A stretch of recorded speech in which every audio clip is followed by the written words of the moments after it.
Vamos lá, pessoal, vamos meu oitavo ano, querido, vamos revisar, não é? E aqui tem uns recadinhos básicos, né? Máscara para todos, eu te protejo, você me protege, todo mundo junto. E vamos lá com nossa revisão sobre a Revolução Industrial, certo? Então, o que é que nós temos aqui? A Revolução Industrial, aqui ó, a Revolução Industrial marcou uma época de grandes mudanças na vida social, econômica dos ingleses no século XVIII. Iniciada na Inglaterra, esta foi a fase de transição do modo de produção manual para a mecanizada. Foi nessa época que a mão de obra humana começou a ser substituída por máquinas, colaborando para a agilidade nos processos, aumentando a produção e lucro para a burguesia industrial. Outro fato importante da Revolução Industrial foi a formação de uma nova classe social, o proletariado. Então, o que é que a gente tem que observar sobre a Revolução Industrial? Aí aqui eu deixei um destaque bem grande, né? Era das descobertas tecnológicas e do desenvolvimento da produção, do modo de produção capitalista. Quando a gente fala de revolução, a gente tem que colocar na cabeça que vai haver uma grande transformação. E aqui eu resumo o que é essa transformação, né? Então, é um conhecimento que eu preciso ter e eu preciso aprimorá-lo. Por quê? Porque ao longo da nossa vida vão haver várias revoluções, várias transformações, principalmente no que diz respeito ao trabalho. Então, vamos lá. Contexto histórico. Aí aqui eu coloquei, né? Se liga. A expansão do comércio internacional durante o século XVI e XVII colaborou para que a burguesia europeia acumulasse capital e pudesse investir na instalação de indústrias. Com a concorrência, aumentava a necessidade de aperfeiçoar as técnicas em busca de uma maior produtividade. Assim começaram os primeiros projetos de criação de máquinas, certo? A Inglaterra foi a precursora da Revolução Industrial. Isso fez com que o país se tornasse uma grande potência mundial. Enquanto isso, o Brasil ainda era colônia de Portugal e enfrentava os problemas ocasionados pelo pacto colonial imposto pela coroa portuguesa. O desenvolvimento industrial brasileiro começou somente no final do século XIX, com o investimento dos cafeicultores paulistas. Então, isso aqui eu coloquei para a gente se colocar dentro da Revolução Industrial. Vocês vão ver quanto tempo nós temos de atraso, né? Até porque nós somos colônia de países da Europa. E aí, a gente, dentro do pacto colonial, a gente pega muito do nosso, vamos dizer, muito do que era nosso e a gente dá à Inglaterra, pagando dívida que não era nossa, né? Então eu coloquei aqui como destaque. Então, a história aponta para vários fatores que colaboraram para que os ingleses fossem os primeiros a substituir a manufatura pelo uso de máquinas. Entre eles, é possível citar a ascensão política da burguesia inglesa no século XVIII e o acúmulo de riqueza que os ingleses conseguiram ao longo dos anos por meio de tráficos de escravos, comércio internacional e prática de roubos de navios e de outros países. Quer dizer, a pirataria. Olha aí, de onde é que vem esse dinheiro, essa organização da Inglaterra? Então, para a gente entender, por que a Inglaterra sai na frente? Por que é que ela é a pioneira da Revolução Industrial? Porque ela é a precursora, porque tudo começa lá. Então, vocês estão vendo aí, por ela ter várias características, né? E uma das características que vocês estão vendo aí é justamente o pacto colonial que ela vai quebrar, porque o pacto colonial ele é feito pela França, mas ela não vai cumprir, não é isso? E outras características que vocês estão vendo aí. Roubos, navios piratas, tráfico de escravos, né? Então, e a lei, principalmente, que é o que a gente já tinha falado muito, a lei de cercamento, que fez com que inúmeros camponeses fossem expulsos de suas terras e migrassem para os grandes centros urbanos.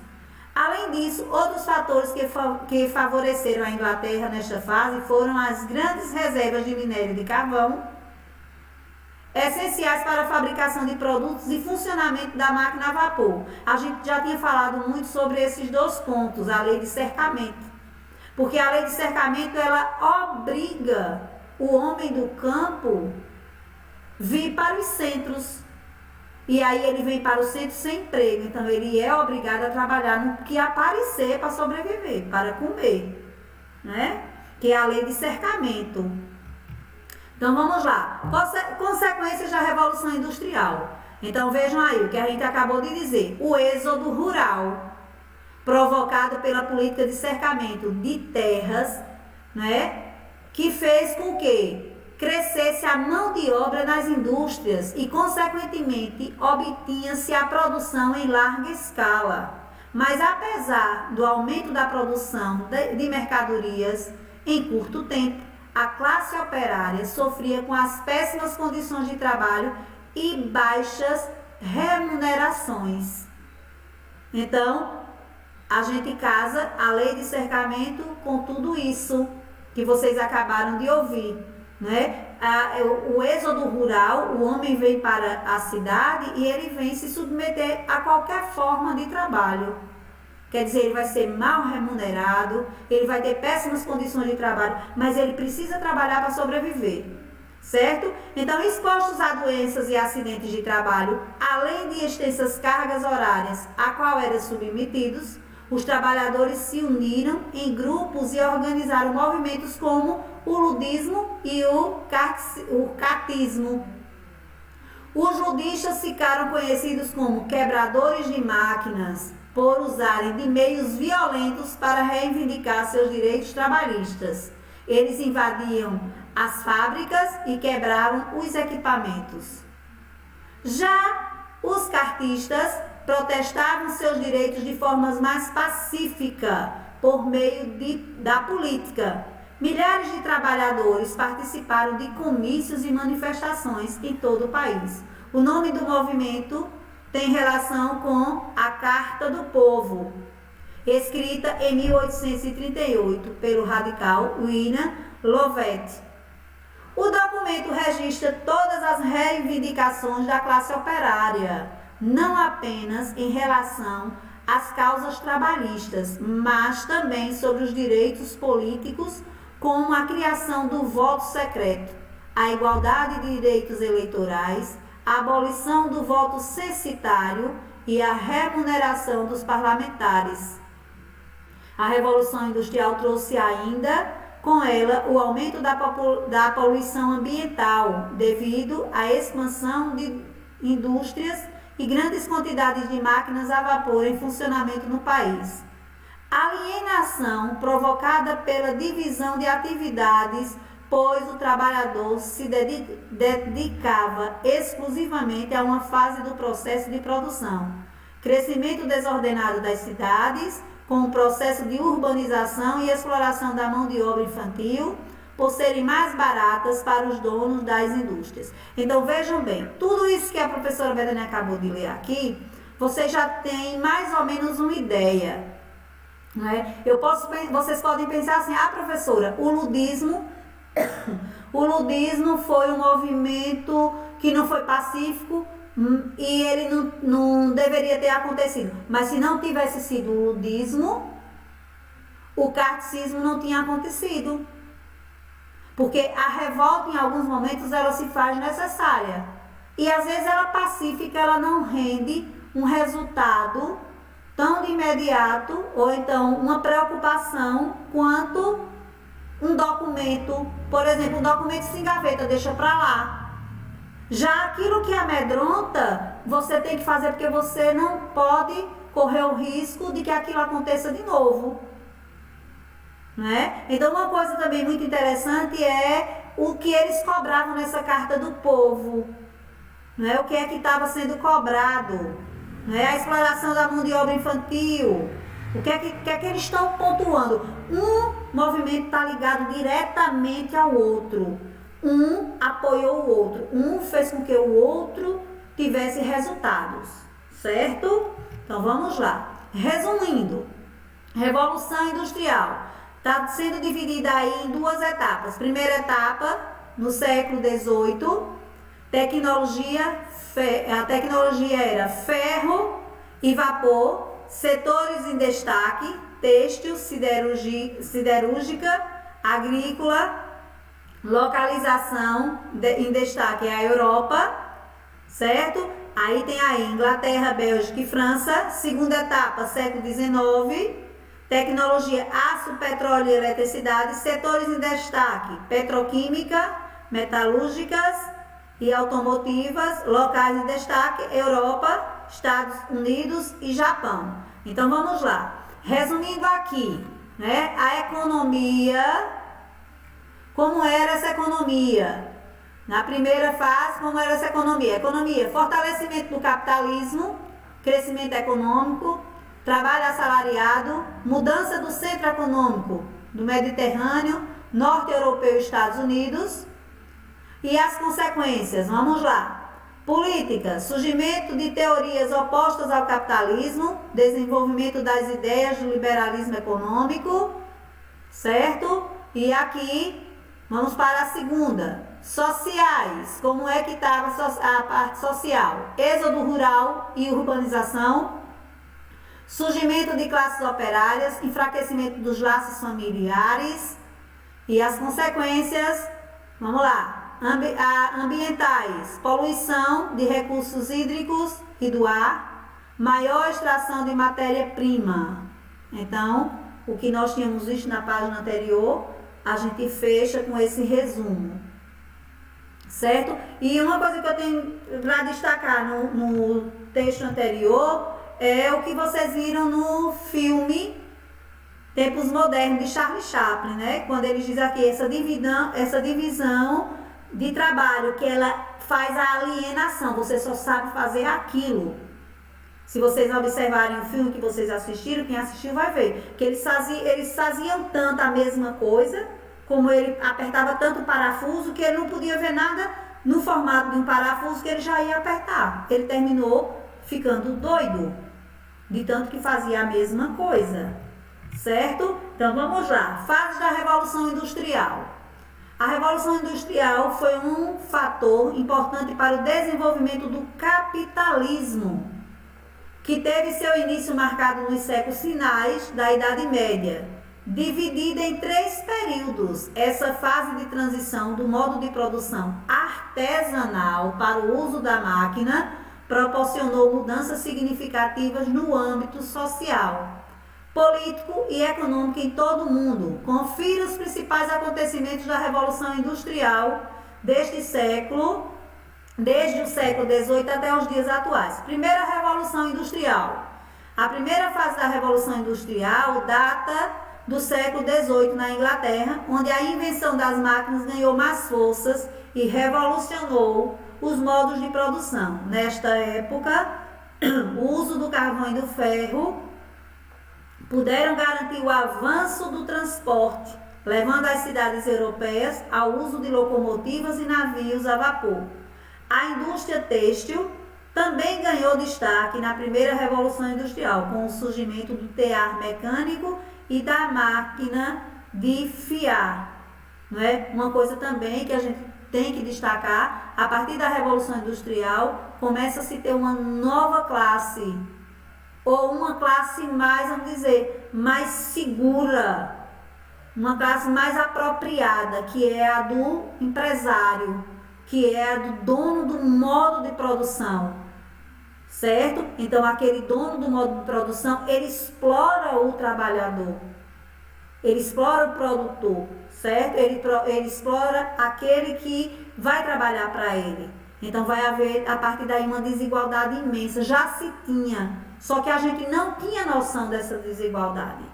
Quando a gente estuda Renascimento, quando a gente estuda Iluminismo, aí a gente começa a ter uma noção de quanto estávamos sendo explorados, certo? Então vamos lá. Segunda Revolução Industrial. A segunda Revolução Industrial, ela surgiu acompanhando os avanços tecnológicos iniciados na Inglaterra, no final do século XIX.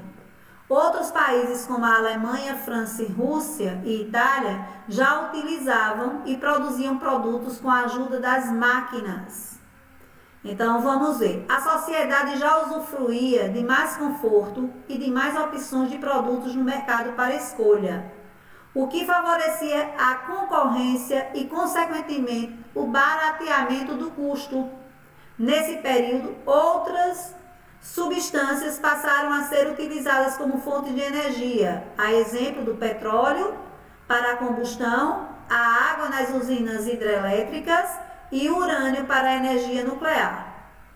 Os trabalhos ficaram mais especializados, apareceram as linhas de montagem para dinamizar o processo de produção e as invenções tornaram-se cada vez mais crescentes, colaborando para o surgimento de um novo cenário socioeconômico. Entre os setores de destaque da segunda fase da Revolução Industrial estão as indústrias químicas, metalúrgicas e automobilísticas. Terceira Revolução Industrial. A última fase da Revolução Industrial começou a partir da década de 1950 e segue até os dias de hoje. Os avanços tecnológicos continuaram proporcionando às pessoas praticidade e conforto no dia a dia. Foi nesse período que os aparelhos eletrônicos ganharam destaque no mercado, a exemplo das TVs e computadores, também conhecida como Revolução Informacional. A terceira Revolução Industrial aprimorou os recursos ligados à informática, eletrônica e robótica. Surgiu aí o primeiro aparelho celular. Houve o desenvolvimento da engenharia espacial, com a ida do homem à Lua, expansão da internet, uso da energia atômica para gerar eletricidade e vários outros avanços nas áreas da medicina, biotecnologia e engenharia genética, principalmente. Então vamos lá. Resumindo, primeira Revolução Industrial, século XVIII, mecanização, introdução da máquina a vapor e do carvão. Segunda Revolução Industrial, século XIX, produção em massa, linha de montagem com base em petróleo e eletricidade. Terceira Revolução Industrial, produção automatizada, utilizando computadores eletrônicos e TI. Quarta Revolução Industrial hoje, produção inteligente, incorporada com a internet, as coisas e Big Data, certo? E aí, gostou? Fique de olho. O que é que eu quero que vocês observem? Que essas revoluções, essas mudanças, elas tendem muito a alienar, não é? A fazer com que a gente não preste atenção. Então, não é um conteúdo que a gente pode passar por cima. O conteúdo da Revolução Industrial é um conteúdo que a gente precisa dar destaque a ele e olhar com muito carinho e com muito uso da razão. Por exemplo, a gente é muito explorado e por a gente ter vindo, a gente ser de uma colônia de exploração, a gente precisa muito ter cuidado com essas revoluções, com essas mudanças, até que ponto nós somos beneficiados, até que ponto nós somos prejudicados, né? Para que a gente não se prejudique tanto, a gente não perca o rumo, não é? Então, tudo aquilo que gera energia, que faz com que as pessoas produzam, vocês vejam que tem uma importância imensa, como é o petróleo hoje, quer dizer, o carvão em algum momento, o petróleo, a eletricidade, né? Então veja qual é a importância deles e quanto a gente é vamos dizer, obrigado a utilizar cada dia mais esses modos de produzir, vamos dizer, esse combustível para que esse modo de produção seja transformado. Então vamos lá. Trabalhador na Revolução Industrial. A Revolução Industrial também gerou grandes transformações no modo de produção de mercadorias. Antes do surgimento da indústria, a produção acontecia pelo modo de produção manufatureiro, isto é, um modo de produção manual que utilizava a capacidade artesanal daquele que produzia. Assim, a manufatura foi substituída pela maquinofatura. Então, enquanto manufatura, o artesão, ele era dono do seu trabalho, ele era dono do seu equipamento de trabalho. Então, ele tinha uma grandiosíssima importância para ele se sentia importante por ele, porque ele era capaz de produzir, ele tinha como produzir, ele sabia produzir todos os setores de sua produção. Com a maquinofatura, não era mais necessária a utilização de vários trabalhadores especializados para produzir uma mercadoria, pois uma pessoa manuseando as máquinas conseguiria fazer todo o processo sozinha. Com isso, o salário do trabalhador despencou, uma vez que não eram mais necessários funcionários com habilidades manuais. Então vejam que esse trabalhador agora, ele também começa a se sentir desvalorizado. Ele começa a se sentir um zero à esquerda. E ele começa a se tornar, vamos dizer, objeto na mão dos donos das empresas. Isso é evidente pela estatística trazida por Eric Hobsbawm, que mostra que o salário do trabalhador inglês caiu com o surgimento da indústria. O exemplo levantado foi Bolton, cidade no oeste da Inglaterra. Lá em 1795, um artesão ganhava 33 shillings, Mas em 1815, o valor pago havia caído para 14 shillings. E entre 1829 e 1834, esse salário havia despencado para quase 6 shillings. Percebemos aqui uma queda brusca no salário e esse processo deu-se em toda a Inglaterra. Além do baixo salário, os trabalhadores eram obrigados a lidar com uma carga de trabalho extenuante. Nas indústrias inglesas, no período da Revolução Industrial, a jornada de trabalho costumava ser de 16 horas, com apenas 30 minutos de pausa para o almoço. Os trabalhadores que não aguentassem a jornada eram sumariamente substituídos por outros. Não havia nenhum tipo de segurança para os trabalhadores e constantemente acidentes aconteciam. O acidente mais comum era quando os trabalhadores tinham seus dedos presos na máquina e muitos os perdiam. Os trabalhadores que se afastavam por problemas de saúde poderiam ser demitidos e não recebiam seu salário. Só eram pagos os funcionários que trabalhavam efetivamente. Essa situação degradante fez com que os trabalhadores mobilizassem pouco a pouco contra seus patrões. Isso levou à criação das organizações de trabalho, mais conhecidas no Brasil como sindicatos, e chamadas na Inglaterra de Trade Union. Os trabalhadores exigiam melhoria salarial e redução na jornada de trabalho. Vejam só, lendo esse texto, quando eu coloquei ele aí, quando eu li para trabalhar com vocês hoje, uma das coisas que me vem à cabeça é que quantas vezes a gente escuta alguém dizer que quem trabalha em sindicato é vagabundo, que quem trabalha em sindicato só quer ganhar molinho. E a gente sabe que sindicato é um instrumento de defesa do trabalhador. É aquele que luta pelo trabalhador. Porque se todo mundo for brigar ao mesmo tempo, só vai acabar com a paz. E tendo um grupo que faça isso por ele, vai correr atrás dos seus direitos, porém, sem a necessidade de ser com violência. Então vamos lá, fique ligado.